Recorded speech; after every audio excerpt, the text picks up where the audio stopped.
Welcome to Santa Clarita Weekly, where we cover all things local in Santa Clarita Valley every Saturday morning at 9 on KQRU 107.9. Join hosts Tim Haddock and Sage Rafferty as they uncover the latest news, events, sports highlights, and more, keeping you connected and engaged with what matters most in our hometown.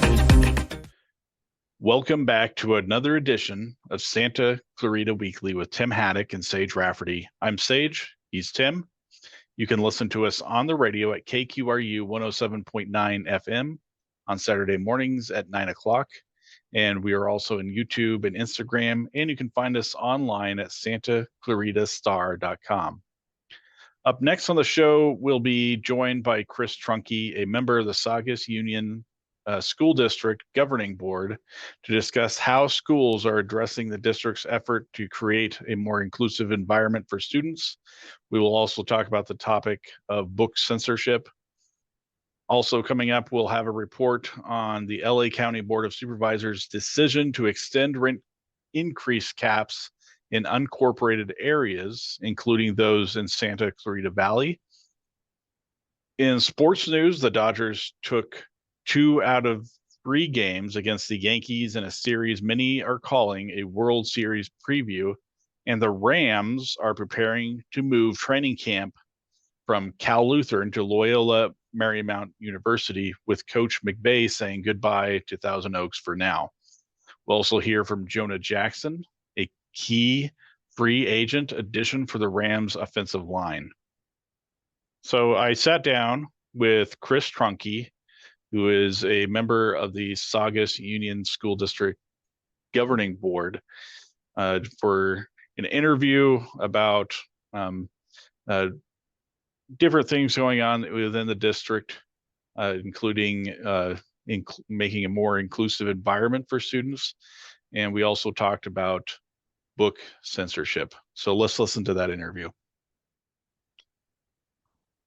All right, so SUSC has been grappling with some issues like gender-specific events like father-daughter dances, and some parents want to keep that tradition alive, arguing that it creates special memories, but the district emphasizes inclusivity and connectedness and wants all families to feel welcome regardless of family structure.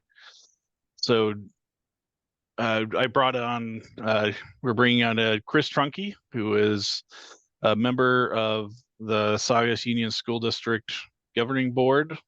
He first ran for SUSD in 2013 and lost that race barely. And he was appointed in 2014 and has been serving the community on the board ever since. So his opinions right now are just his personal opinions, not as a board member, but just personal opinions. So Chris, welcome. Thank you, Sage. I appreciate the opportunity to talk with you. So I the last meeting I know was very emotional, a lot going on, but I wanted to bring you on to talk about this sort of focus on inclusivity and connectedness. And I know it's a core value at SUSD. So how can these events that we're talking about be restructured to ensure that all students and families feel welcome, regardless of family structure? Well, as you mentioned, inclusiveness and connectedness, and inclusiveness is including everyone in school events, and that's certainly something. We educate all kids that come to us. And we want every child to feel welcome.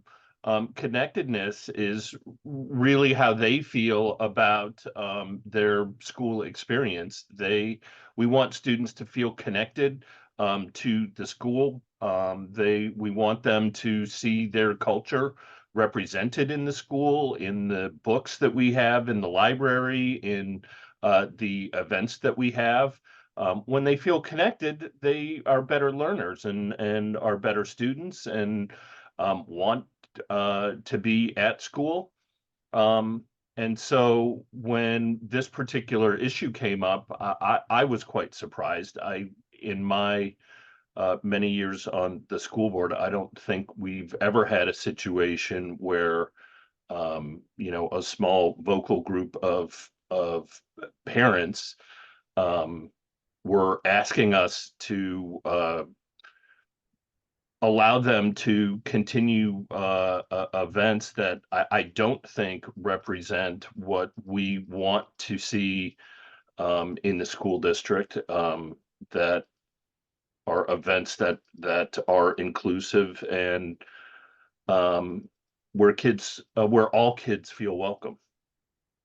Yeah, I was talking to one parent the other day, and she was telling me about how she saw a kid that was just crying at an event, and not necessarily Saugus, but it was at a different school district, but it was crying because they had a like a father-daughter dance or something like that, and she had no father, so it's sort of a um, finding that connectedness and inclusivity sort of includes all the kids in traditions, right?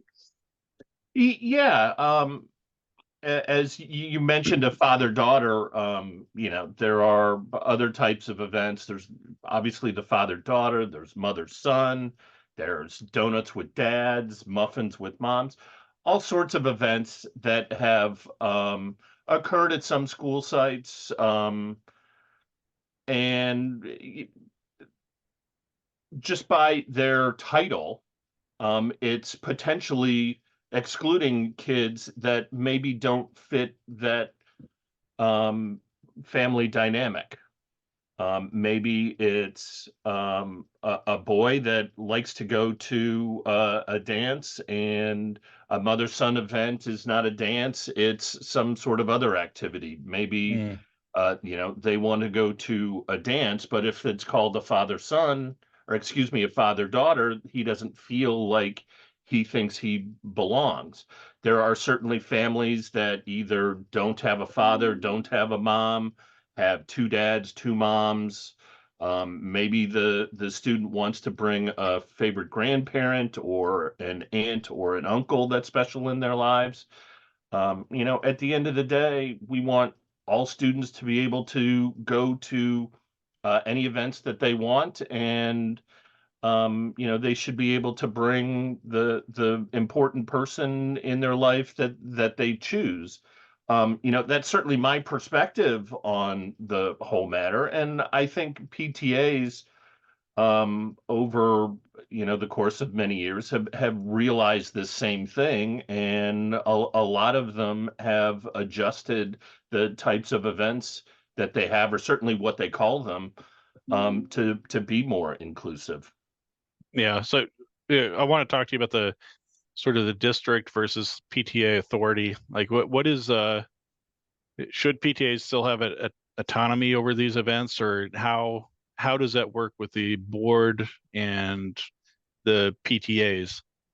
Well, I can speak, again, these are all my personal opinions, but I do have a lot of experience in PTA. I was on a couple of different PTA executive boards for a number of years.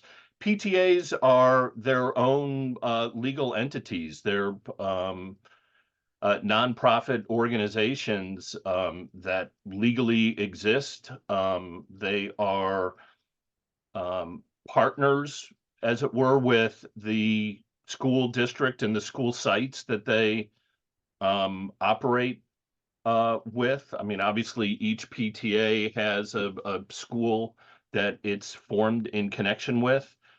There's a partnership between that school site and the PTA to generally work together to, have events that support the school, support the students, support the staff, and operate in a partnership. The school district, I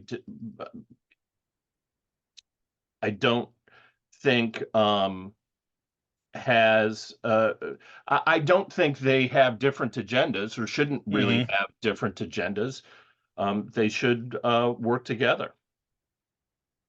Okay, so how can the district better support PTAs in creating events that are both inclusive and I think the word that we're using, connectedness, have that connectedness, engaging for all families?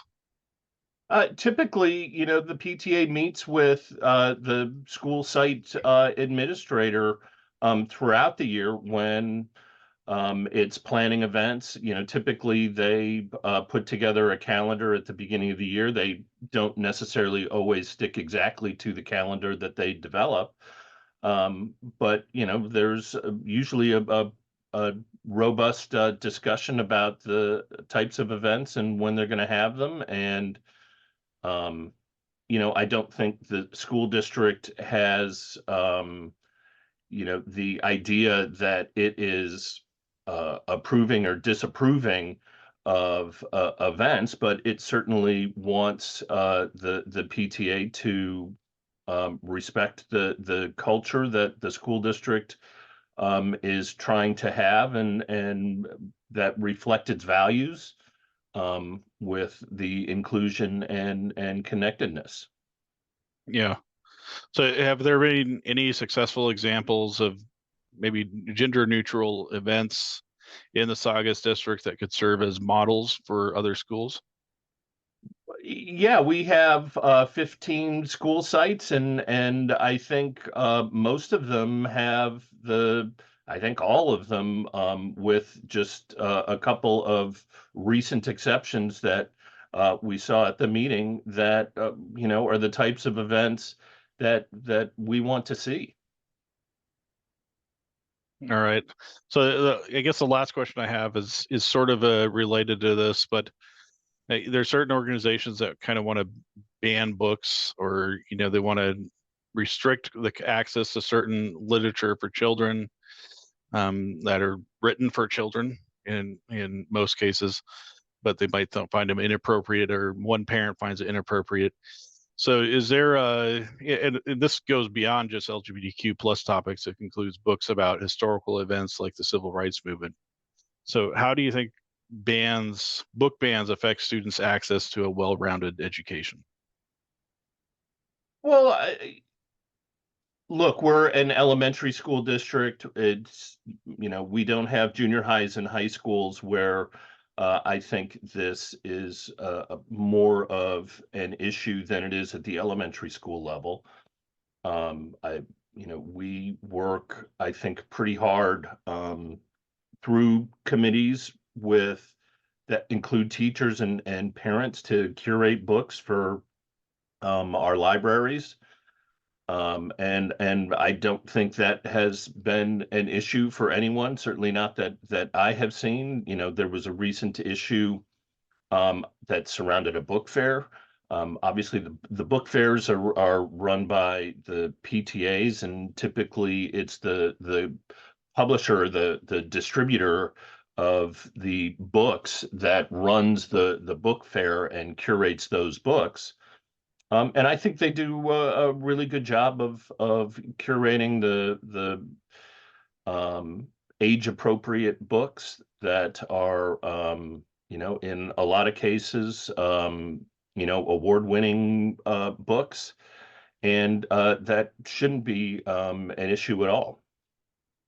Yeah, I know they some of the people that want to ban books they call it curating, but like you said, there are professionals. There's librarians that curate books. I mean, that's what they do, and they do a good job of it. And so I don't think that's as big issue as they're making it out to be. So Yeah, and there's a process that we go through, that the school district goes through.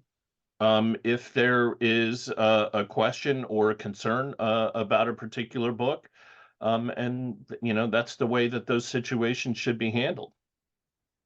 yeah, absolutely. Well, thank you, Chris. I appreciate you coming on and giving us your opinions on all these issues.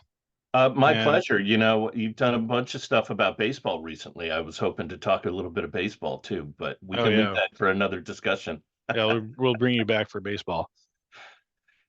Yeah, All right. it's a tough time of year for me. I grew up in Chicago, so I'm a Cubs fan, and this is usually the time of year where they're either just coming out of a losing streak or in a big losing streak, and this year's no exception. Yeah. All right. Thank you. Appreciate it. Yeah, thank you, Sage. As we mentioned, rent prices are skyrocketing across LA County, including Santa Clarita. Let's dive deeper into the recent vote by the Board of Supervisors on rent control. Tim, I'm going to hand it over to you. So on June 4th, the LA County Board of Supervisors voted 3-2 to cap rent increases in unincorporated areas of the county at 4% through December 31st. Supervisor Catherine Barger was one of the no votes. She voted no on the rent caps because she said they are the wrong approach to stabilizing the county's housing crisis. Rent all over the county is high. In Santa Clarita, it is higher than other places in LA County. A 2-bedroom apartment can run as high as $2,500 a month. Some units are well above $3,000. But Barger said the rent cap formula does not include mortgage costs paid by the landlords. She was more concerned about the increased costs of the landlords than the increasing rents of people in her district. She said in a prepared statement after the vote, inflation is real, further burdening property owners who also have bills to pay, such as rising homeowners insurance, and are struggling to keep up with the cost is unbalanced and the wrong approach. In addition to rising rent costs, there is an order from the state to build more houses and apartments. California is requiring Los Angeles County to build 90,000 new housing units by 2029. The need for more housing is real too, and it is harder for families to find affordable places to live, especially in Santa Clarita. And Barger said the solution is to increase development and encourage more houses to be built in her district and the county. She said, quote, "Instead, we should focus our solutions on the power of supply and demand. Accelerating the development of more new housing in our county is our way out of the housing crisis. That includes examining California Environmental Quality Act reform and eliminating red tape. Layering restrictions on property owners wrongly treats a symptom and not the root cause of housing instability." All right. Thank you, Tim. You are listening to KQRU 107.9 in Santa Clarita. You can listen to Santa Clarita Weekly on Saturday mornings at 9 and on YouTube, Instagram, TikTok, or wherever you listen to podcasts. So we've been tackling the tough topic of rent control, but now let's switch gears and hand it off to some lighter news. Let's talk about Rams spring practice. So the Rams ended spring practice at Cal Lutheran and will take a few weeks off before starting training camp at Loyola Marymount University in July. Rams coach Sean McVay said he liked the progress his team made in spring practice and is looking forward to a little break before training camp starts. He expects his players to keep working during the time off, but he said he likes how the players are developing and how the coaches are incorporating new players into the system. He talked about what he expects out of the team when spring training starts. He also asked about what he expects the team to look like without all-pro defensive tackle Aaron Donald, a 3-time NFL Defensive Player of the Year. Donald retired at the end of the 2023 season. So let's listen to that interview with Sean McVay. Coach, do you sense anything different about the team so far? It's early, obviously, but without Aaron Donald, I mean, anything so far that gives an indication of I really like the way this team has approached it. We've talked about it. I don't take for granted how lucky I was to be around Aaron and what an amazing person and player he was. You never replace a guy like that, but I do like the approach. I think our coaches, starting with Chris Shula and the rest of the defensive staff, and then the players have really done an excellent job of continuing to improve. I think we're in the midst of figuring out what that identity is going to look like, but we'll never replace him. I'll always miss him, but that's involved. We need everybody to be at our best. and we need them to be ready to go. We can't just say, all right, hey, we've got a little bit of a break and we're going to start over like we did in the beginning of phase one. You got to pick up where you left off. I think that takes a bunch of conscientious guys that know what their rhythm and routine is in this 5.5 week break until we report on the 23rd of July with our players. And so it's that, we've always had guys that you feel like you trust, and you want to give people a grace, but you also trust them to make the right decisions that are in alignment, putting themselves in a position to be a factor to help this football team and be a part of something bigger than themselves. One of those new players is Jonah Jackson. He signed a 3-year free agent contract to join the Los Angeles Rams. Jackson played for the Detroit Lions before joining the Rams and was a teammate of Rams quarterback Matthew Stafford when he was on the Lions. So Jackson said one of the reasons he wanted to play for the Rams was to be reunited with Stafford, even though it's been a few years since they were teammates. Jackson said he has good memories of playing with Stafford and wants a chance to find success with him in LA. So he talked about with Tim about practicing with the Rams and his new teammates for the first time this spring. Let's listen to that interview. Yeah, just tell me about your experience in Rams spring practice, and has it been everything you expected coming to a new team? Yeah, definitely. It's welcome with open arms immediately. It's a great group of guys, O-line, whole team, personnel, front office, everybody's been great. You see this, the weather, you can't beat that. So, this has been awesome, and I'm just soaking it in. I can't wait to get to work. All right. So Tim, I have a lot of questions when it comes to the spring practice. So Coach McVay mentioned he liked the team's progress in spring practice. Can you elaborate on what specific areas you saw improvement in, both offensively and defensively? Right. So the Rams have a lot of new players on this team, and Coach McVay was talking about how excited he is with all the new players that are developing and working their way into his system. Jonah Jackson is one of them on offense, and on the defensive side, there really are a lot of new players coming in. Two of their top draft picks are defensive players. Their top two draft picks were defensive players, and they're both going to be asked to help not only fill the hole that Aaron Donald has, but to make huge contributions, make big contributions to the defense next season. So there is a lot of room for improvement. There's a lot of new players on the team that are learning the system. But after the spring practices, Sean McVay seemed very encouraged with the way the team is improving and the direction the team is moving in. Okay, so Tim, losing a player like Aaron Donald is a big challenge. So how do you think the Rams plan to adjust the defensive scheme to compensate for his absence? And are there any young players who stepped up during spring practice who might contribute this season? Right. So yeah, there are a lot of new players on the defensive line. Like, so two of them were high draft picks, first round and second round draft picks for the Rams. The two players came out of Florida State, and they are going to be asked to fill huge roles on the team. So on the plus side, the benefit of this is that the defensive line is very deep. They have a lot of young, talented players on the defensive line.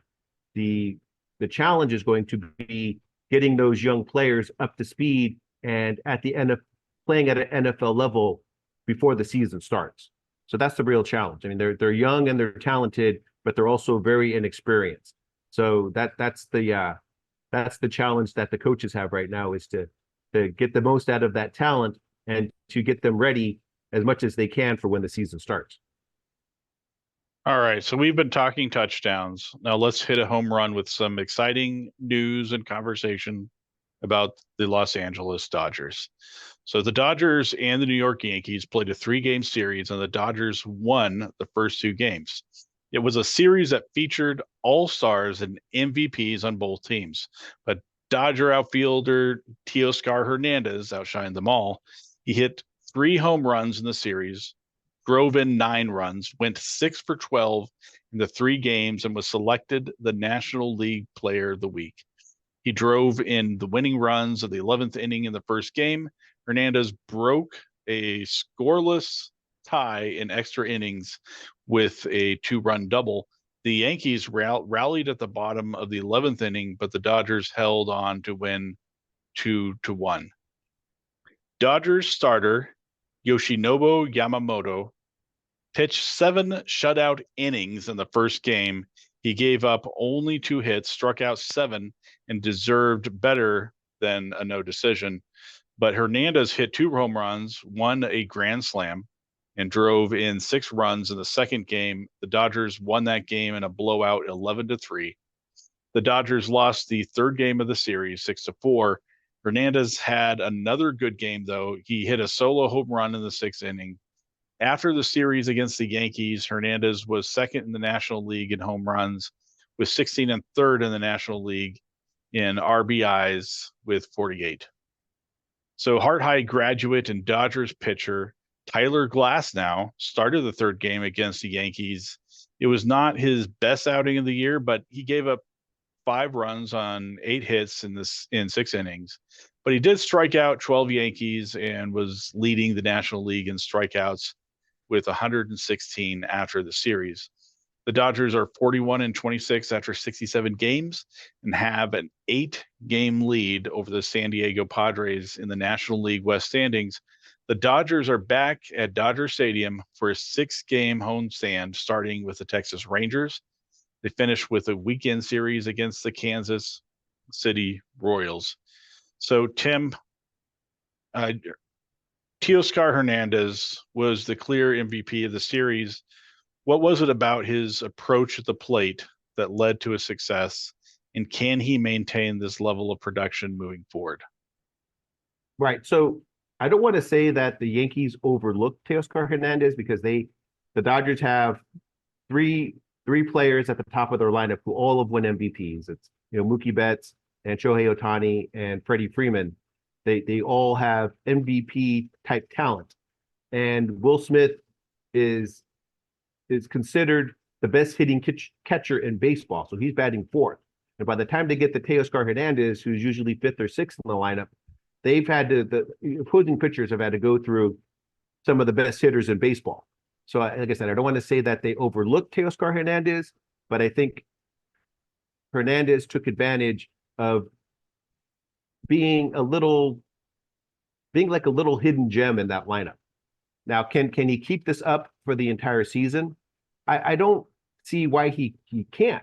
He's always been a good power hitter. He's always been a player, a hitter who can drive in a ton of runs. His biggest flaw, his biggest drawback is that he strikes out a lot and he doesn't hit for a very good average. But he's always been a power hitter, always been a good power hitter, and he's going to have stretches like this where he's going to go a week or two where he's hitting home runs like almost every other at bat. All right.